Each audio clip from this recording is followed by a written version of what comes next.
Ukraine के Kharkiv में रूस ने किया है बड़े हमले को अंजाम। बोगुस्लाविया में यूक्रेनी ठिकाने पर किया गया है ड्रोन अटैक। ये देखिए आप तस्वीर इस वक्त आपको दिखा रहे हैं। हमले में 3000 किलोग्राम हथियार बर्बाद हो गया है। ये देखिए तस्वीर आपके सामने है। यूक्रेन के खार्किव में रूस का बड़ा अटैक।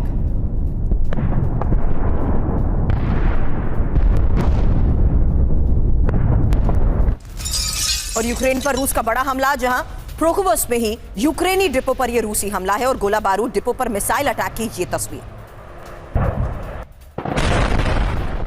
पोक्रोवस्क में लगातार हो रहे हमलों के बीच ये रूस का एक और सबसे बड़ा हमला, जहां यूक्रेनी डिपो पर यह रूसी हमला है, गोला बारूद डिपो और इस पर मिसाइल अटैक।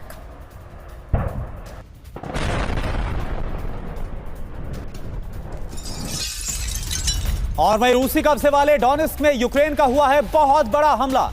यूक्रेनी सेना ने हथियार डिपो पर किया है ड्रोन से हमला। ड्रोन अटैक में रूस के हथियार डिपो को भारी नुकसान पहुंचा और यह तस्वीर आपके सामने।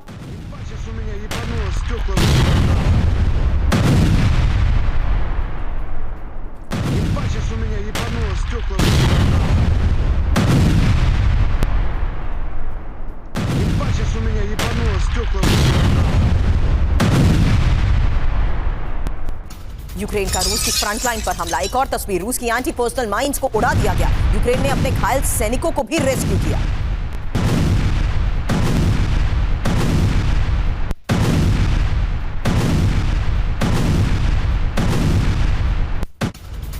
और एक और बड़ी खबर, रूस के ओरियोल में विध्वंसक ड्रोन हमला हुआ है। पावर प्लांट पर कामाकाजी ड्रोन से हमला किया गया है। ओरियोल के रिहायशी इलाके में गिरा है यूक्रेनी ड्रोन। ये देखिए तस्वीर आप देख पा रहे हैं।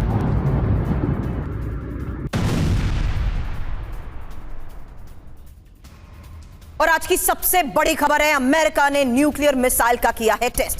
एटमी मिसाइल मिनटमैन 3 का सफल परीक्षण। अब कैलिफोर्निया से दागी गई मिनटमैन 3 मिसाइल। खबर यह कि इंटरकॉन्टिनेंटल बैलिस्टिक मिसाइल मिनटमैन 3 जो न्यूक्लियर हमला करने में सक्षम है, अब इसका सफल परीक्षण किया गया है।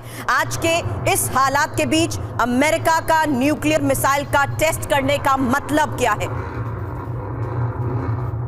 और न्यूक्लियर हमला करने में सक्षम मिनटमैन 3 आज के इस हालात में इसके टेस्ट का मतलब क्या है, क्योंकि डोनाल्ड ट्रंप की एटमी प्लान को लेकर क्या यह एक बड़ी तैयारी है। इस टेस्ट में आखिर हुआ क्या है, क्योंकि नॉन एक्सप्लोसिव टेस्ट, मनीष मेरे सहयोगी स्टूडियो में हमारे साथ है, जिनसे हम ये जानने की कोशिश करेंगे कि आज के इस हालात में परमाणु परीक्षण की खबर आने का मतलब क्या है, और अगर कोई परमाणु परीक्षण होता है तो वो कैसे किया जाता है, क्योंकि ट्रंप का ये एटमी प्लान जिस तरीके से शुरू हो रहा है उसमें आज खबर मिनटमैन 3 के सफल टेस्ट को लेकर है। खबर यह कि न्यूक्लियर आईसीबीएम मिनटमैन 3 का सफल परीक्षण हुआ है।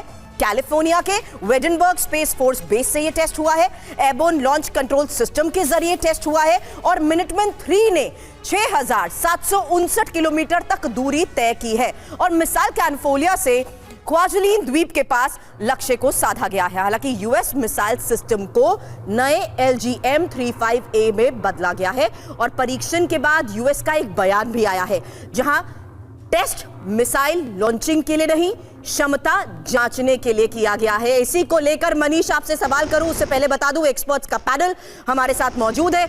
Major general retired AK Srivastava, defence expert हमारे साथ स्टूडियो में है। AVM retired OP Tiwari sir भी हमारे साथ मौजूद है और प्रोफेसर सतीश कुमार फॉरेन मामलों के जानकार भी हमारे साथ है। साथ ही इस बीच बता दें, मॉस्को से जर्नलिस्ट, सीनियर जर्नलिस्ट विनय शुक्ला सर भी इस वक्त हमें ज्वाइन कर चुके हैं। मनीष, सबसे पहले दर्शकों को समझा दीजिए, आज के इस हालात के बीच में किया जा रहा सफल परीक्षण टेस्ट होता कैसे है, मतलब क्या है?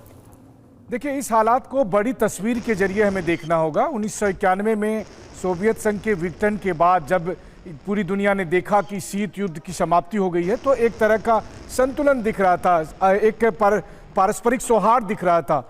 लेकिन जब रूस यूक्रेन युद्ध शुरू हुआ, उसके बाद ईरान इजराइल युद्ध शुरू हुआ, तो एक बार फिर पूरी दुनिया ने देखा कि हमारे यहाँ कोई ऐसा मैकेनिज्म नहीं है जो इन सुपर पावर को लड़ने से रोक सके। और 3.5 साल के जंग के बाद आज दोनों सुपर पावर उस जगह पर खड़े हैं जहां एक दूसरे के चुनौतियों का जवाब वो परमाणु हथियार से दे रहे हैं। देखिए, अमेरिका ने अभी मिनटमैन 3 मिसाइल का यहाँ पर परीक्षण किया जो न्यूक्लियर पावर्ड है। उसके तुरंत बाद इस टेस्ट के मैच आधे घंटे के भीतर क्रेमलिन में बैठक होती है और तय होता है कि अब रूस को भी फुल फ्लेज परमाणु परीक्षण करना चाहिए। तो एक परमाणु परीक्षण का जवाब दूसरे परमाणु परीक्षण से दिया जा रहा है, एक परमाणु हथियार का जवाब दूसरे परमाणु हथियार से दिया जा रहा है। कहने का मतलब यह है कि इस वक्त दूसरे विश्व युद्ध के बाद हम सबसे गंभीर हालत से गुजर रहे हैं और सबसे दुख की बात यह है कि ग्लोबल कम्युनिटी या ग्लोबल इंस्टीट्यूशन में कोई नहीं बचा है जो इस पागलपन को रोक सके। बिल्कुल, और लगातार ये जो रेस और ज्यादा घातक और विध्वंसक होती नजर आ रही है, इसका क्या परिणाम होगा, अभी से ही लोग काफी ज्यादा भयभीत है ये सोचकर।